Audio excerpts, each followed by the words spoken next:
आप सभी का स्वागत है इस ऑनलाइन क्लास में।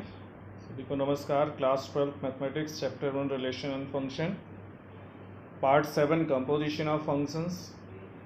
और यहाँ कंपोजिशन ऑफ फंक्शन के बारे में हम पढ़ेंगे। और ये सभी जितनी चीज़ें हैं सब एनसीईआरटी टेक्स्ट बुक से ली गई हैं। जितनी ज़रूरत है क्लास 12 के बच्चों के लिए इतनी ही है।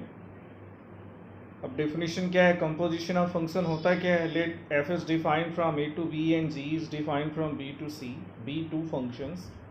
Then the composition of f and g denoted by g of fx या GOF is defined as the function, and now this GOF is defined from a to c, means domain of function f and codomain of function g given by GOF या g of fx for all x belonging to a. That is the composition of function f and g, where f is defined from a to b and g is defined from b to c. Means codomain of f is the domain of g, तभी composition होगा। ये देखिए इनका arrow diagram है, कह सकते हैं diagrammatically ये दिखाया गया है। a से b में फंक्शन f है और b से c पे फंक्शन g है। तो a से b में जो x है उसका इमेज fx होगा और b में जो y है उसका इमेज gy होगा c में, और y जो है वो fx है तो fx का इमेज हो जाएगा gfx इन c। और फ्रॉम a टू c जो डायरेक्ट फंक्शन है दैट इज GOF। अब हम कैसे कंपोजिशन फाइंड करेंगे एग्जांपल से समझेंगे। अब देखिए फंक्शन f डिफाइंड है 2 3 4 5 से 3 4 5 9 एंड g डिफाइंड है 3 4 5 9 से 7 11 15। अब देखिए जो यहाँ पे f का कोडोमेन है वो g का डोमेन है। अभी फंक्शन डिफाइंड कैसे है, कैसे इमेज है, इनके फॉर्मेशन कैसे है। तो f2 is equal to 3, f of 2 is 3, 2 का इमेज जो है वो 3 है, f of 3 is 4, f of 4 is f of 5, दोनों 4 और 5 के इमेज 5 हैं। ये f के लिए हो गया। g के लिए g of 3 is equal to g of 4 that is 7, g of 5 g of 9 दोनों सेम 11 है। अब हमको GOF फाइंड करना है, मतलब a से c में 2 3 4 5 से 7 11 15 में रिलेशन फाइंड करना है, कैसे वो मैप्ड हैं एक दूसरे से। तो अब हम जो पहला डोमेन है f का उससे एक एक एलिमेंट लेंगे। तो g of f2, GOF2 g of f2 की वैल्यू यहाँ पे 3 है सो दैट इज g3, और g3 की वैल्यू 7 है। मतलब f के डोमेन का पहला एलिमेंट 2, g के कोडोमेन के फर्स्ट एलिमेंट 7 से रिलेटेड, मतलब एक यहाँ ऑर्डर्ड पेयर बन गया 2 7। सिमिलरली GOF3, 3 के लिए g ऑफ f3, और f3 कितना है तो 4 है तो ये g ऑफ 4 हो गया। तो g4 की वैल्यू कितनी है 7 है, तो ये दूसरा हो गया। अब g ऑफ f4, तो g of f4 is here 5, तो ये g5 हो जाएगा और g5 की वैल्यू 11 है। अब GOF5, तो g ऑफ f5 और f5 की वैल्यू कितनी है तो वो भी 5 है, तो वो आ गया g5, और g5 की वैल्यू कितनी है तो 11 है।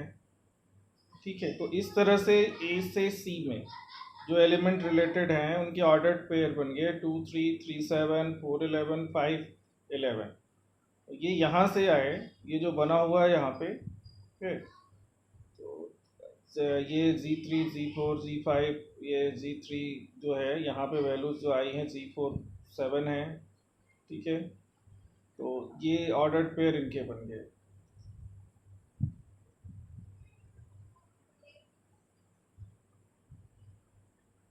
नेक्स्ट है ये example 17। So that f defined from r minus 7/5 to r minus 3/5, और कैसे fx is equal to 3x plus 4/5x minus 7, और g है r minus 3/5 to r minus 7/5 is defined from gx is equal to 7x plus 4 upon 5x minus 3.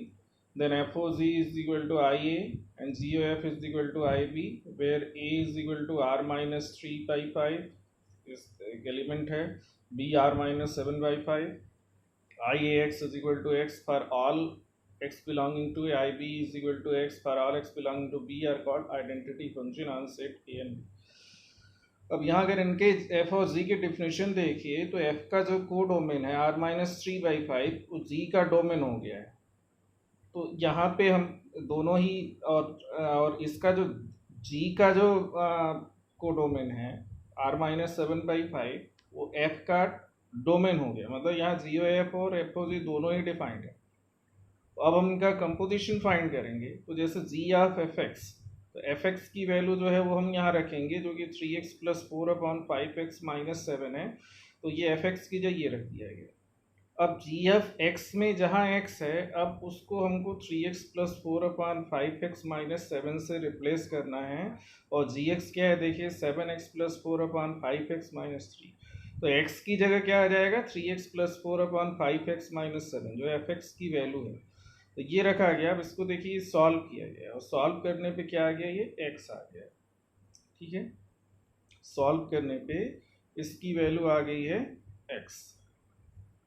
अब F O जी हम find करेंगे, तो F of ji x, अब जी x क्या है 7x + 4/5x - 3, तो एफ एक्स में जहाँ पे x है, अब जी एक्स की वैल्यू हमको रखनी है x की जगह, तो ये 3 × gx + 4/5 × gx - 7 हो गया। जी एक्स की वैल्यू रखने पे सॉल्व करने पे ये भी एक x आ गया, तो दोनों ही केसेस में देखिए ये आइडेंटिटी आपको मिल रहा है। Therefore, GOF is x for all x belonging to B and FOG is equal to x for all x belonging to A, which implies that GOF is the IB and FOG is IA। दोनों ही identity है, दोनों के composition से आपको identity मिल रहा है, ठीक है।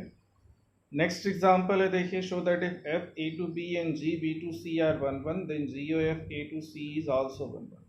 F और G दोनों 1 1 है, तो उनका कंपोजिशन GOF भी 1 1 होगा। तो suppose GOF(x1) is equal to GOF(x2), that is G of fx1 is equal to G of fx2। अब G 1 1 है, इसलिए fx1 is equal to fx2, f भी 1 1 है, इसका मतलब x1 is equal to x2, इसका मतलब कि GOF भी 1 1 हो गया। एग्जाम्पल है next, so that if f is defined from A to B and G is defined from B to C are onto, then GOF A to C is also onto। अगर f और G दोनों onto हैं तो GOF भी onto होगा। तो अब यहाँ उल्टा हमको चलना होगा कि C के हर एक एलिमेंट का एक प्री इमेज A में होगा। अब क्योंकि f अगर onto है तो B के हर एक एलिमेंट का प्री इमेज A में है, G onto है तो C के हर एक एलिमेंट का प्री इमेज B में है, और अब हमको शो करना है कि C के हर एक एलिमेंट का प्री इमेज A में है, वही चीज। तो given an arbitrary element Z belonging to C which is the codomain of G, there exists a pre image Y of Z under G such that GY is equal to Z, मतलब Z जो C में है उसका pre image B में हो गया Y, since G is onto। Further, for Y belonging to B, there exists an element X in A which is fx is equal to Y, since f is onto, दोनों onto है इसलिए। Therefore, GOFX is equal to G of fx, that is GY is equal to Z, showing that GOF is onto, मतलब हर एक Z जो कि C में है उसके लिए एक X A में है, such that GOFX is equal to Z, मतलब ये ऑन टू हो गया। तो अगर एफ और जी ऑन टू हैं तो उनका कंपोजिशन GOF भी ऑन टू। नेक्स्ट एग्जांपल है, consider function f and g such that GOF is defined and is 1 1, are f and g both necessarily 1 1। अब देखिए ये एग्जांपल से समझा गया है। Consider f which is defined from 1 2 3 4 to 1 2 3 4 5 6 defined as fx is equal to x for all x belonging to 1 2 3 4 से है, G है 1 2 3 4 5 से 1 2 3 4 5 6, ठीक है। As Gx is equal to x for all x belonging to 1 2 3 4, G5 is equal to G6 is equal to 5 दोनों। Then GOFX is equal to x for all x which shows that GOF is 1 1। अब देखिए यहाँ पे GOF, अब G का जो codomain है, f का कोडोमेन G के डोमेन के बराबर है, तो GOF यहाँ हम डिफाइन कर रहे हैं। अब GOFX हम कंपोजिशन फाइंड करेंगे इस स्थिति में, तो GOFX क्या हो जाएगा, दोनों ही x है, तो GOFX is x for all x which show that GOF is 1 1। GOF यहाँ पे 1 1 है, अगर यहाँ इमेज आप निकालिए तो अब सीधे 1 का इमेज जो है जैसे भी निकलेगा आप उसको फाइंड कर सकते हैं। अब but G is clearly not 1 1। अब G 1 1 क्यों नहीं है, तो देखिए G5 is equal to G6 is equal to 5, ये दो के इमेज सेम हो गए G में, मतलब 5 और 6 दोनों की इमेज 5 हो गए।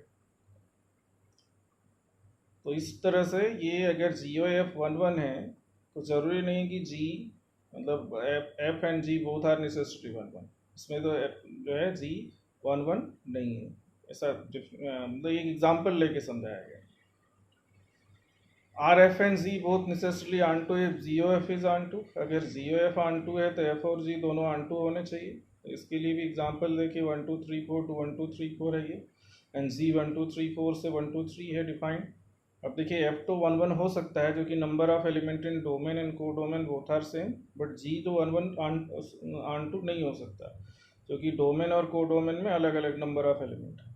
अब इसको डिफाइन भी किया, F1 है, F1 है, F2 2 है, F3 3 है, F4 3 है। तो अब ये देखिए एज पर डेफिनेशन ये भी ऑन टू नहीं है, क्योंकि F3 is equal to F4 दो एलिमेंट के सेम इमेज 3 है। G1 1 है, G2 2 है, G3 और G4 की वैल्यू 3 हो जा रही है। तो it can be seen that GOF is onto but F is not onto. अगर आप GOF निकालें, मतलब A से C तक निकालें एज पर द गिवन, तो वो ऑन टू है, लेकिन F ऑन टू यहाँ पे नहीं है। Can be seen that GOF is onto but F is not onto, और G तो ऑन टू है ही नहीं। तो आप देख सकते हैं इसमें ये एग्जांपल्स हैं जिसके थ्रू आप खुद कोशिश कीजिएगा GOF फाइंड करने की, इस क्वेश्चन में और पिछले वाले भी क्वेश्चन में, तब आपको ज़्यादा क्लियरिटी आएगा। और कैसे कंपोजिशन फाइंड करना है ये आपको एग्जांपल्स के थ्रू बताया गया है। तो उम्मीद करता हूँ आप GOF फाइंड करके इससे मैच करेंगे, फिर आप अपने कॉन्सेप्ट को क्लियर करेंगे। ओके, remark है, it can be verified in general that GOF is 1 1 implies that F is 1 1. Similarly, GOF is onto implies that G is onto. Let F 1 2 3 implies ABC be 1 1 and onto function given by F1 is equal to A, F2 is equal to B, and F3 is equal to C, so that there exists a function GABC such that 1 to GAB2 to ABC2 1 2 3 such that GOF is equal to IX and FOG is equal to IY, where X is equal to 1 2 3 and Y is equal to ABC. अब देखिए G को define किया गया है ABC से 1 2 3, just उल्टा जो F है उसके उल्टा F जो है वो 1 2 3 से JBC डिफाइन किया गया है। और कैसे डिफाइन हम कर रहे हैं, तो GA को 1 ले रहे हैं, GB को 2 ले रहे हैं, G3C को C ले रहे हैं। अब कंपोजिशन पे आते हैं, तो G ऑफ F1, तो G of F1 is A, so it is GA, और GA is 1 as per definition। G और F2, तो G of F2 that is GB, और GB की वैल्यू 2 है। G O F3, so G of F3 GC that is 3। अब जो GOF बन रहा है वो क्या हो जा रहा है, 1 1 2 2 3 3 हो जा रहा है, जो कि IX पहले मतलब X का 1 2 3 का वो आइडेंटिटी है। इसी तरह से F of G अगर हम करें, तो F of GA that is F1 which is A, F of GB that is F2 B, F of GC जिसे F GC GC होगा, तो GC की वैल्यू 3 है, यहाँ G3 लिखा है that is GC, तो GC की वैल्यू 3 है, जो कि F3 आ गया, तो F3 की वैल्यू C होगी।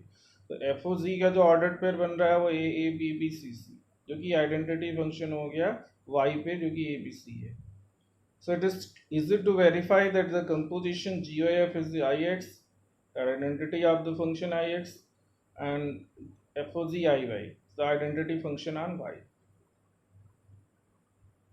रिमार्क क्या है देखिए, the interesting fact is that the result mentioned in the above example is true for an arbitrary 1 1 and onto function f defined from x to I.